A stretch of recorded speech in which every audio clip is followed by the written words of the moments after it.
बिस्मिल्लाहिर्रहमानिर्रहीम, अस्सलाम वालेकुम, welcome to my channel IAS knowledge point. आज की इस वीडियो में हम डिस्कस करेंगे RPE रिस्पिरेटरी प्रोटेक्टिव इक्विपमेंट्स की। वीडियो स्टार्ट करने से पहले अगर आप मेरे चैनल पर नए हैं तो मेरे चैनल को लाइक कर लें, सब्सक्राइब कर लें और बेल आइकन को प्रेस कर लें ताकि हर नई आने वाली वीडियो आप तक आसानी से पहुंच सके। चलिए स्टार्ट करते हैं आज की इस वीडियो को। सबसे पहले हम बात करेंगे इसकी टाइप्स की। तो इसकी दो टाइप्स होती हैं, एक रिस्पिरेटर्स और दूसरी ब्रीथिंग ऑपरेटर्स। रिस्पिरेटर में आपके आ जाते हैं मास्क आ जाता है, आपका फिल्टर आ जाता है, और ब्रीथिंग ऑपरेटर्स में आपका स्काबा, साबा, BA ट्रॉली वगैरह, इमरजेंसी एस्केप हुड वगैरह आ जाती हैं। तो सबसे पहले हम बात करेंगे इमरजेंसी एस्केप सेट की।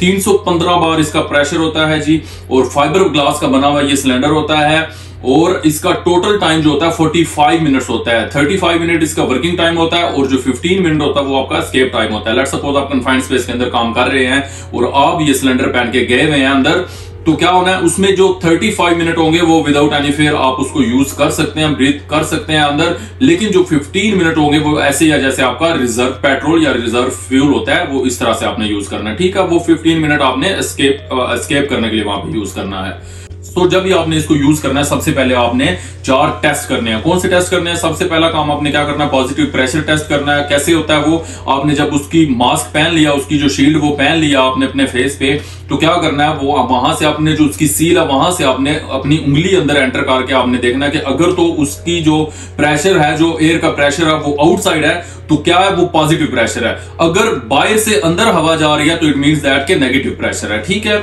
उसके बाद आपने क्या करना है जी, लीक टेस्ट कर लेना। लीक टेस्ट आपने कैसे करना है, आपने नोजल खोल लेनी है उसकी, आपने ब्रीथ करना है। ब्रीथ करके 10 सेकंड के लिए आपने क्या करना है, अपनी सांस को होल्ड कर लेना, आपने सांस नहीं लेनी। ठीक है, आपने ब्रीथ नहीं करना।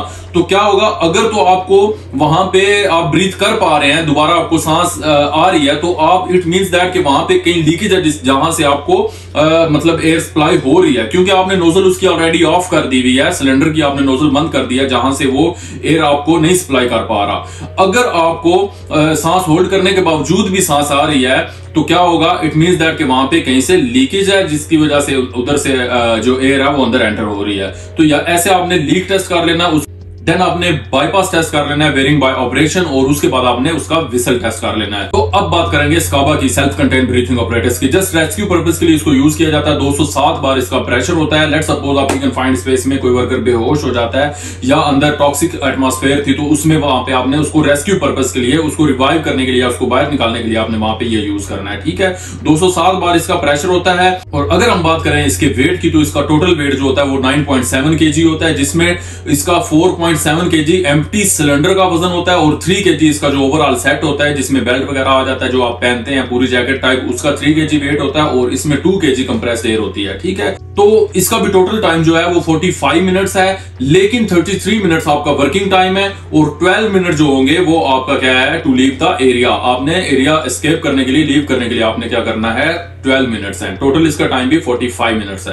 अब हम बात करेंगे BA trolley, breathing operators trolley की। तो एक ट्रॉली होती है जिसके ऊपर 2 सिलेंडर होते हैं। एक सिलेंडर का जो वेट होता है, एम्प्टी सिलेंडर का जो वेट होता है वो 4.75 kg होता है। 2 kg इसमें गैस स्टोर्ड होती है, और क्या होता है 45 मिनट इसका भी टाइम है, 33 मिनट इसका वर्किंग टाइम होगा, और 12 मिनट इसका भी एस्केप टाइप होगा एरिया को लीव करने के लिए। ठीक है, उसके बाद इसी तरह सेम आपने इसको पहनने से पहले इसका टेस्ट कर लेना है, बाईपास टेस्ट करना है, लीक टेस्ट कर लेना है, विसल टेस्ट कर लेना, और इसका पॉजिटिव प्रेशर टेस्ट कर लेना है। तो यहाँ पे एक मोस्ट इंपॉर्टेंट थिंग ये है कि इसको आप एक्सकवेशन के अंदर नहीं लेके जा सकते, या कन्फाइंड स्पेस के अंदर नहीं लेके जा सकते। इसकी जो ट्रॉली है वो बाहर पड़ी रहेगी, आउटसाइड कन्फाइंड स्पेस या आउट ऑफ एक्सकवेशन पड़ी रहेगी। वहां पे उसके साथ पाइप अटैच होता है जिसकी लेंथ ऑलमोस्ट 60 मीटर होती है।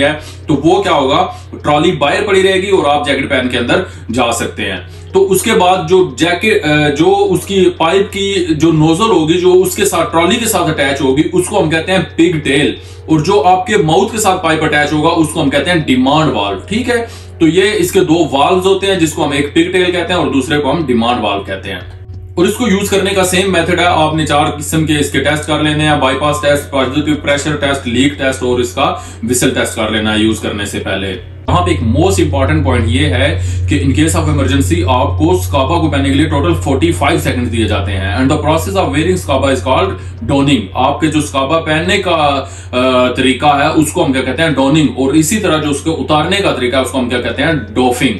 सो टोटल 45 सेकंड होते हैं ड्राउनिंग और डॉफिंग के लिए। सो बेसिकली ये टॉक्सिक एटमॉस्फेयर में यूज होता है, या जहां पे ऑक्सीजन कंसंट्रेशन लो हो, ऑक्सीजन डेफिशिएंसी हो, ये वहां पे यूज होता है ब्रीथिंग के लिए। आपने देखा होगा कि पानी के अंदर लेके जाते हैं स्काबा को, वो उनके साथ फ्लाइट एस्केप सेट होता है जो उसकी टांग के साथ होता है, सिलेंडर बंधा हुआ होता है और वो पानी में जा रहे होते हैं, गोते लगा रहे होते हैं, तो वो उन्होंने ये यूज किया हुआ होता है। तो इस तरह की मजीद इंफॉर्मेशनल वीडियोस के लिए मेरे चैनल को सब्सक्राइब कर लें। मिलते हैं इंशाल्लाह नेक्स्ट वीडियो में, तब तक अपना ख्याल रखिएगा। अल्लाह हाफिज।